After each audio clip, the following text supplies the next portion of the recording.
Hello, my name is Jon Foreman.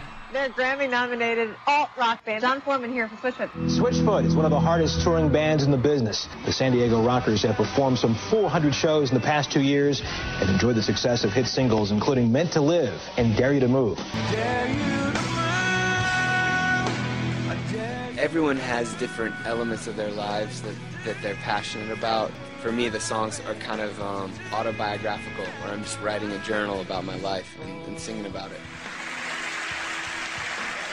Our next guests are a Grammy-nominated band whose current CD is entitled Oh Gravity. Please welcome back Switchfoot. Jon Foreman, Jerome Fontamias, Drew Shirley, Chad Butler, and Tim Foreman, known together as Switchfoot. Switchfoot. Nada más y nada menos que de la banda Switchfoot, encabezada por el señor Jon Foreman. Ladies and gentlemen, Switchfoot. The tension is here. I dare you to move. Johnny. Hey. What's up, my man? What's going on? You inspired me to do this, to have this chat. I decided I was going to go outside on the porch. There's a nice breeze with the palm trees, and the moon is shining on the water. And it's the closest I think I can get to you and your San Diego-style chill zone. Yeah, the sun is not yet set over here on the Pacific side of things. Nice. Well, listen, hey, I'm so excited to have you on the show, and just wanted to hear a little bit about you and what inspires you in this great new album that you've got. But before I ask you any questions, just for everybody who's listening, the first time I met Jon was at his house. We were screening Bella, and we had dinner, and right by the dinner table was his guitar, and I love Jon's music, so I was like, wow, it'd be great if Jon was going to play some music for us. And once dinner ended, it was just it was as if though it was just natural. Jon picked up the car and just flowed for who knows how long, and the few days I was there, it became obvious. I nicknamed you, and you don't even know it, the Well, because music would just come out of you so naturally, and it would just flow. And it's just very unique, having met a lot of artists, your love and passion for music without all the things that can contaminate it is so impressive. So I'm just so happy to have you on the show tonight. And it's great to be here, and thanks for everyone for calling in and being a part of this. First time for me, so I'm pretty excited. Yeah, it's pretty cool. Technology allows thousands of people to come together and chat. So how did you? Because I've never asked you this. How did you get into music? What originally inspired you? Well, my parents always had guitars, and there's a piano in the middle of the house, and so for me it was always pretty natural to just kind of be banging on instruments even before I knew what I was doing. And gradually, I think for me it became easier to write songs than practice the piano. Like learn other people's songs or just write my own. And so that I started writing songs when I was a really little kid. And yeah, it's just kind of, I think for me it's been something that I've always known and something I've always done. And it's kind of it's many things to me at this point in my life. It's a coping mechanism. it's a career. It's how I pay the rent every month, and I'm really thankful to have something that I really enjoy doing, that I'm passionate about, that is so integral into so many aspects of my life. So many friends that I've met have been through music. Thankful for that. Well, it's funny because a lot of people who've been as successful as you have can easily get distracted and maybe full of themselves, and you are the opposite. You've maintained such a level-headed, humble perspective. How, just out of curiosity, have you done that? I honestly don't think I'm that great of a dude. I think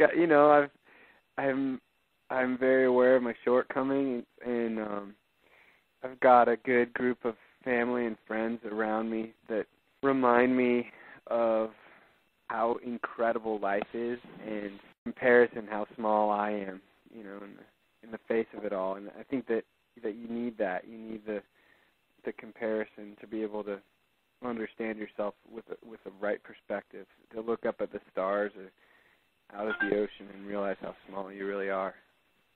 That's cool. Now, speaking of the stars in the ocean, you know, the new album talks about things that are less beautiful in nature, like hurricanes. Yeah. Tell us a little bit about that. Well, for me, the hurricane represents all the unknown in the world, the forces in the world that tear down the things you establish and come through at inopportune times and times that feel completely inappropriate. So for me, I think I came to a conclusion a few years back that even though I couldn't affect the storms, I couldn't choose when they were going to come, that I could choose what my response was in the face of the storm. And that choice becomes a really powerful move and adds a lot of meaning and worth to the situation, at least for me, to be able to say, well, this hurricane is coming and I'm not sure when, I'm not sure how it's going to hit, but this is who I am. This is the way I'm going to love people. This is the way I'm going to live my life, irrespective of what the hurricane does. That's great.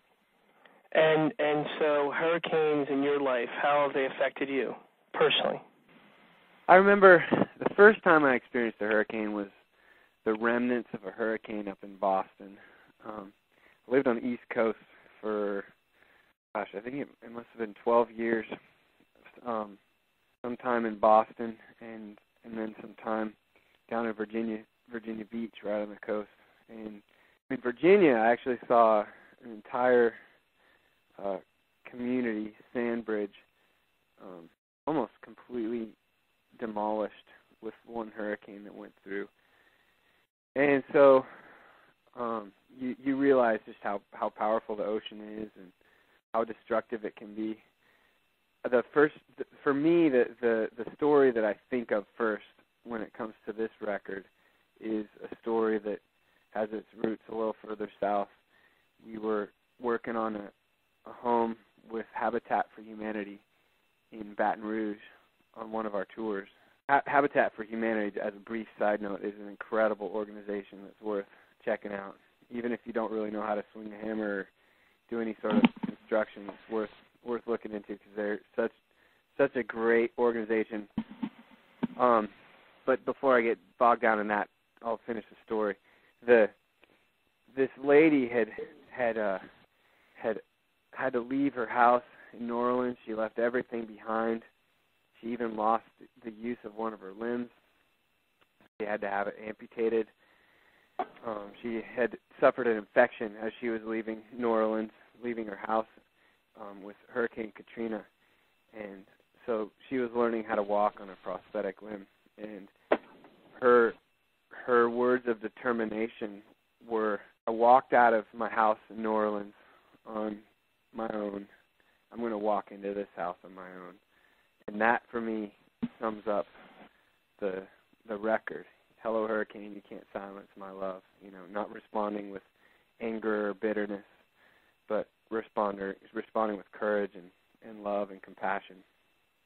That's great. And so how in making music or sharing your music, how has that ever helped you deal with a personal hurricane?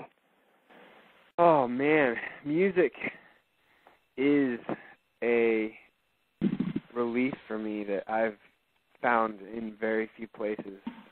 I rarely find it in conversation. Even when I'm out surfing, I don't usually find a place to put some of these emotions that I have or frustrations